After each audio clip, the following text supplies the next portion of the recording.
Assalamualaikum warahmatullahi wabarakatuh. Saya Suci Lestari dari kelas A2. Saya akan mempresentasikan tentang yaitu tema, topik, judul, dan kerangka karangan. 1. Tema. Tema menurut KBBI yaitu Kamus Besar Bahasa Indonesia. Pokok pikiran berarti dasar cerita yang dipercakapkan dipakai sebagai dasar mengarang, mengubah sajak, dan sebagainya. Sedangkan secara etimologis, kata tema berasal dari bahasa Yunani yaitu titenai yang berarti sesuatu yang telah diuraikan.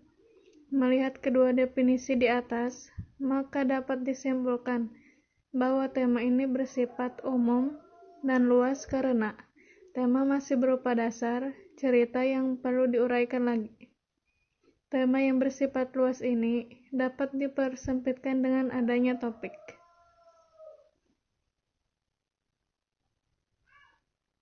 Yang kedua adalah topik. Topik menurut KBBI, arti kata topik adalah pokok pembicaraan dalam diskusi, ceramah, karangan, dan sebagainya.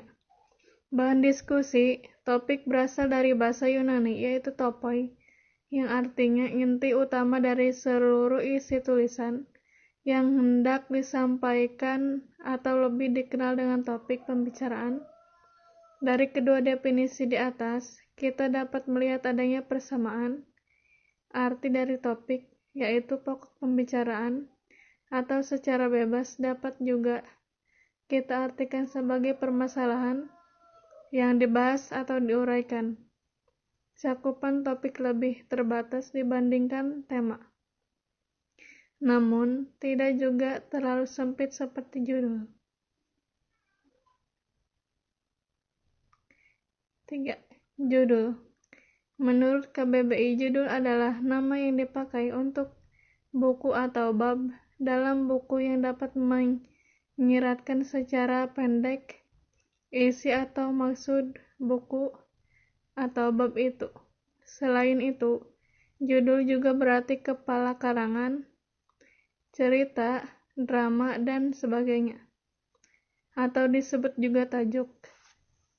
Dari pengertian KBBI tersebut, dapat dikatakan bahwa judul merupakan cerminan mengenai suatu permasalahan yang diangkat dalam sebuah tulisan secara cepat. Letaknya berada paling awal sebuah karangan sehingga disebut sebagai kepala karangan. Paling yang membedakan judul dengan tema dan topik adalah fungsinya sebagai penarik minat pembaca. Judul yang baik akan menarik pembaca dan dapat menimbulkan keingintahuan pembaca tentang isi atau permasalahan yang dibahas. Judul memiliki cakupan yang lebih sempit dan spesifik. Di dalam judul juga menyiratkan suatu tema dan topik.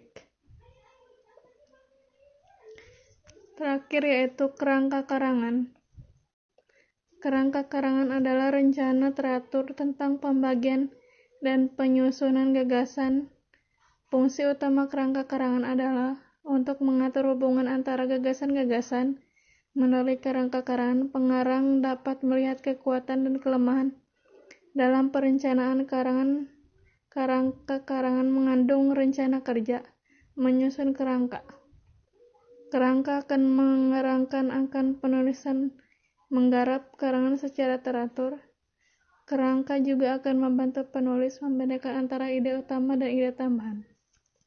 Dan sekian dari presentasi saya. Maaf jika ada kekurangan dan kesalahan kata. Wabillahi taufiq wal hidayah. Wassalamualaikum warahmatullahi wabarakatuh.